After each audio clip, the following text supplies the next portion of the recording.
केदारनाथ धाम, जिसकी कथा और रहस्यों को जो पूरा सुनता है उसके जन्मों जन्मों के पाप मिट जाते हैं और भगवान शिव उसे निरोगी और हमेशा खुश रहने का आशीर्वाद भी देते हैं। दोस्तों, आज हम आप सभी को केदारनाथ धाम के उस 10 रहस्यों की जानकारी देंगे जिसे हमारे भारतवासी बहुत कम जानते हैं। भगवान शिव खुद यहाँ 24 घंटे विराजमान रहते हैं और ऐसे में उनके धाम की कहानी के बारे में जो भी सुनता है वह धन्य हो जाता है। इसलिए दोस्तों, इस वीडियो को पूरा ज़रूर देखिएगा और कमेंट बॉक्स में हर हर महादेव ज़रूर लिखिएगा। तो चलिए इस वीडियो की शुरुआत कर लेते हैं। पहला रहस्य, केदारनाथ धाम की भौगोलिक स्थिति। केदारनाथ धाम में एक तरफ 22,000 फुट ऊंचा केदार, दूसरी तरफ 21,600 फुट ऊंचा खर्चकुंड और तीसरी तरफ 22,700 फुट ऊंचा भरतकुंड का पहाड़। न सिर्फ 3 पहाड़ बल्कि 5 नदियों का संगम भी यहाँ पर है। मंदाकिनी, मधुगंगा, क्षीरगंगा, सरस्वती और स्वर्णगौरी है। इन नदियों में अलकनंदा की सहायक मंदाकिनी आज भी मौजूद है। इसी के किनारे है केदारेश्वर धाम। यहाँ सर्दियों में भारी बर्फ़ और बारिश में ज़बरदस्त पानी रहता है। केदार घाटी में 2 पहाड़ हैं, नर और नारायण। विष्णु के 24 अवतारों में से एक नर और नारायण अवतार की तपोभूमि है। दूसरी ओर बद्रीनाथ धाम है, जहाँ भगवान विष्णु विश्राम करते हैं। दूसरा रहस्य, केदारनाथ धाम का रहस्यमय निर्माण। केदारनाथ मंदिर का निर्माण बड़े बड़े पत्थरों, चट्टानों और शिलाखंडों से किया गया है। इन शिलाखंडों को आपस में जोड़ने के लिए इंटरलॉकिंग तकनीक को अपनाया गया है, जिनमें कहीं भी सीमेंट इत्यादि का प्रयोग नहीं किया गया है। अब इसमें सबसे बड़ा रोचक तथ्य और रहस्य यह है कि केदारनाथ धाम स्वयं समुद्र तल से 22,000 फीट की ऊंचाई पर स्थित है। इतनी अधिक ऊंचाई पर इतने विशाल शिलाखंडों को पहुंचाना और उन्हें एक के ऊपर एक रख करके इंटरलॉकिंग करना किसी मानव के लिए सक्षम नहीं दिखता। आज तक इस रहस्य का खुलासा नहीं हो पाया है कि आखिर इतने बड़े पत्थर को इतनी ऊंचाई पर लाकर और तराश कर कैसे मंदिर की शक्ल दी गई होगी। खासकर यह विशालकाय छत कैसे खंभों पर रखी गई होगी। तीसरा रहस्य, इस मंदिर का निर्माण किसने और क्यों किया। ऐसा कहा जाता है इस मंदिर के निर्माण के पहले यहाँ एक दूसरा मंदिर हुआ करता था जिसे पांडवों ने बनवाया था, लेकिन वक्त की थपेड़ों की मार के चलते यह मंदिर विलुप्त हो गया।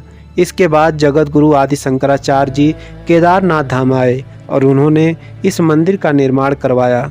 इस मंदिर के पीछे ही उनकी समाधि है। इसका गर्भगृह बहुत प्राचीन है। इसे 8वीं शताब्दी के लगभग का माना जाता है। पहले 10वीं शताब्दी में मालवा के राजा भोज द्वारा और फिर 13वीं शताब्दी में मंदिर का निर्माण जीर्णोद्धार कराया गया। चौथा रहस्य, केदारनाथ धाम शिवलिंग की स्थापना कैसे और क्यों हुई। जब महाभारत युद्ध के बाद पांडवों पर अपने भाइयों और सगे संबंधियों की हत्या का दोष लगा था, तब भगवान कृष्ण ने उन्हें भगवान शिव से क्षमा मांगने का सुझाव दिया था। लेकिन शिव जी पांडवों को क्षमा नहीं करना चाहते थे, इसलिए उन्होंने पांडवों की नज़र में ना आने के लिए बैल यानी नंदी का रूप धारण कर लिया और पहाड़ों में मौजूद मवेशियों में छिप गए। लेकिन गदाधारी भीम ने उन्हें देखते ही पहचान लिया। भगवान शिव के दर्शन पाने के लिए पांडवों ने एक योजना बनाई। भीम ने विशाल रूप धारण करके अपने दोनों पैरों को केदार पर्वत के दोनों ओर फैला दिए। सभी पशु भीम के पैर के नीचे से गुजर गए, लेकिन बैल के रूप में भगवान शिव भीम के पैर के नीचे से नहीं निकले। तब भगवान शिव को पहचानकर भीम ने बैल को पकड़ना चाहा तो वह जमीन में समाने लगा। तब भीम ने बैल का पिछला भाग कसकर पकड़ लिया। भगवान शिव पांडवों की भक्ति से प्रसन्न होकर उन्हें दर्शन देकर पाप मुक्त किया। कहा जाता है कि तभी से भगवान शिव बैल की पीठ की आकृति में यहाँ पूजे जाते हैं। मान्यता है इस बैल का मुख नेपाल में निकला, जहाँ भगवान शिव की पूजा पशुपतिनाथ के रूप में की जाती है। पांचवा रहस्य, केदारनाथ धाम और रामेश्वरम धाम का एक सीधे में होना। दोस्तों, आपको यह जानकर आश्चर्य होगा कि एक रेखा पर बना है केदारनाथ और रामेश्वरम मंदिर।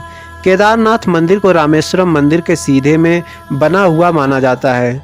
उक्त दोनों मंदिर के बीच में कालेश्वर, श्री कालहस्ती मंदिर, एकाम्बरेश्वर मंदिर, अरुणाचल मंदिर और नटराज मंदिर और रामेश्वरम मंदिर आता है। यह शिवलिंग पंचभूतों का प्रतिनिधित्व करता है, लेकिन आज तक इसका खुलासा नहीं हो पाया कि आखिर यह मंदिर एक ही सीढ़ी में क्यों और कैसे बनाए गए हैं। आखिर केदारनाथ धाम 400 वर्षों तक क्यों और कैसे गायब हो गया। देहरादून के वाडिया इंस्टीट्यूट के हिमालयन जियोलॉजिक वैज्ञानिक विजय जोशी के अनुसार 13वीं से 17वीं शताब्दी तक यानी 400 साल तक एक छोटे हिमयुग आया, जिसमें हिमालय का एक बड़ा क्षेत्र बर्फ के अंदर दब गया था। उसमें यह मंदिर क्षेत्र भी था। वैज्ञानिकों के अनुसार मंदिर की दीवार और पत्थरों पर आज भी इसके निशान देखे जा सकते हैं। दरअसल केदारनाथ धाम का यह इलाका चारों बार ग्लेशियर के एक हिस्सा है।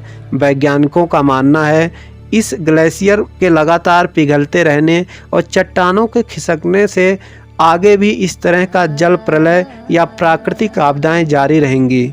7वां आश्चर्य, केदारनाथ धाम का रहस्यमय द्वीप। दोस्तों, केदारनाथ धाम के साथ साथ यहाँ मौजूद दीपक बहुत रहस्यमय है। दोस्तों, आपको यह जानकर आश्चर्य होगा कि यह दीपक 6 महीने तक नहीं बुझता। दीपावली महापर्व के दूसरे दिन शरद ऋतु में मंदिर के द्वार बंद कर दिए जाते हैं। 6 महीने तक मंदिर के अंदर दीपक जलता रहता है। पुरोहित सम्मान के साथ मंदिर बंद करके भगवान के विग्रह को एक डंडी में रख करके 6 महीने के लिए ओखी मठ ले जाते हैं। 6 माह के बाद मई में केदारनाथ के कपाट खुलते हैं। तब उत्तरायण 4 धाम की यात्रा प्रारंभ होती है। 6 माह तक मंदिर और उसके आसपास तक कोई भी नहीं रहता, लेकिन आश्चर्य की बात यह है कि 6 मास तक दीपक भी जलता रहता भी होती रहती है। कपाट खुलने के बाद यह भी आश्चर्य का विषय है कि वैसे की वैसी सफाई भी यहाँ मिलती है जैसे कि मंदिर को बंद करते समय छोड़ा गया था।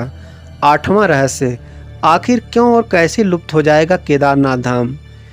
पुराणों की भविष्यवाणियों के अनुसार इस समूचे क्षेत्र के तीर्थ विलुप्त हो जाएंगे। माना जाता है जिस दिन नर और नारायण पर्वत आपस में मिल जाएंगे तो बद्रीनाथ धाम और केदारनाथ धाम का मार्ग पूरी तरीके से बंद हो जाएगा और तब भक्त बद्रीनाथ और केदारनाथ धाम के दर्शन नहीं कर पाएंगे।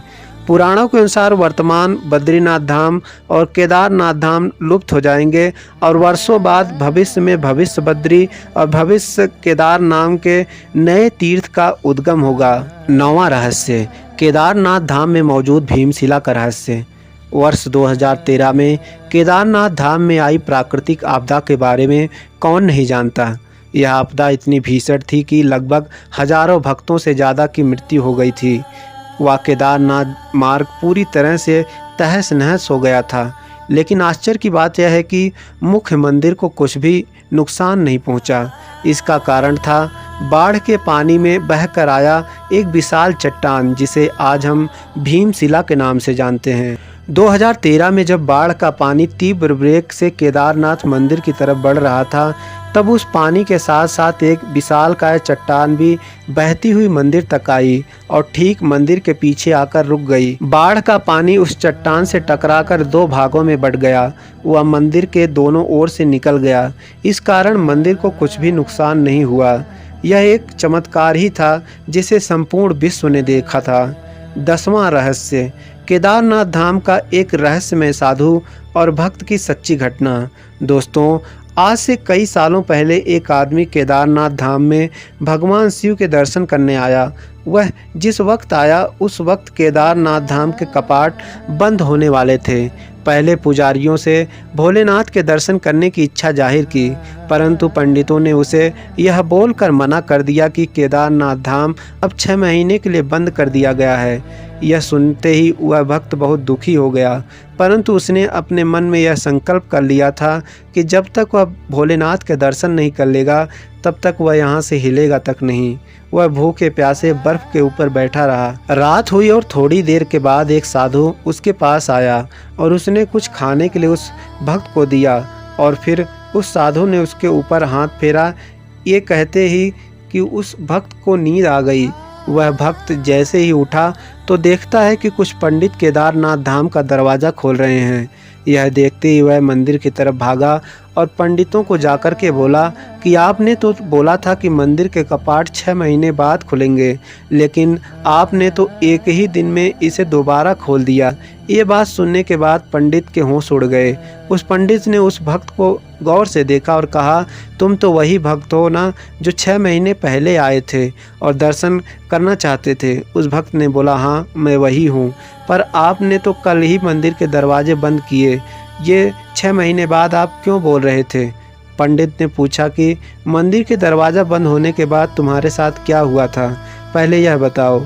उस भक्त ने जैसे ही उस साधु की बात कही कि एक अघोरी बाबा आए और उन्होंने मुझे खाने के लिए फल दिया और फिर सिर पर हाथ फेरा, फिर मुझे नींद आ गई। जब मैं जागा तब देखा कि आप मंदिर का दरवाज़ा खोल रहे हैं। पंडित यह बात सुनते ही उस भक्त के चरणों में गिर पड़ा और कहा, आप जैसे शिव भक्त को मैं समझ नहीं पाया। भगवान शिव ने आप जैसे भक्त के लिए समय चक्र को 6 महीने के लिए आगे कर दिया ताकि आपको तकलीफ ना आए। दोस्तों, यह घटना बिल्कुल सच्ची है। भोलेनाथ तो भोले हैं, वे भाव के भूखे हैं। चाहे देव हो या दानव, जिसने भी उन्हें मन से पूजा वे उसी के हो गए। दोस्तों, आशा करता हूँ कि आप सभी को यह वीडियो पसंद आई होगी। ऐसी और वीडियो देखने के लिए हमारे चैनल को सब्सक्राइब करें तथा वीडियो को शेयर और लाइक करें। ठीक है दोस्तों, इस वीडियो में बस इतना ही। मिलते हैं फिर किसी नई वीडियो में, तब तक के लिए हर हर महादेव।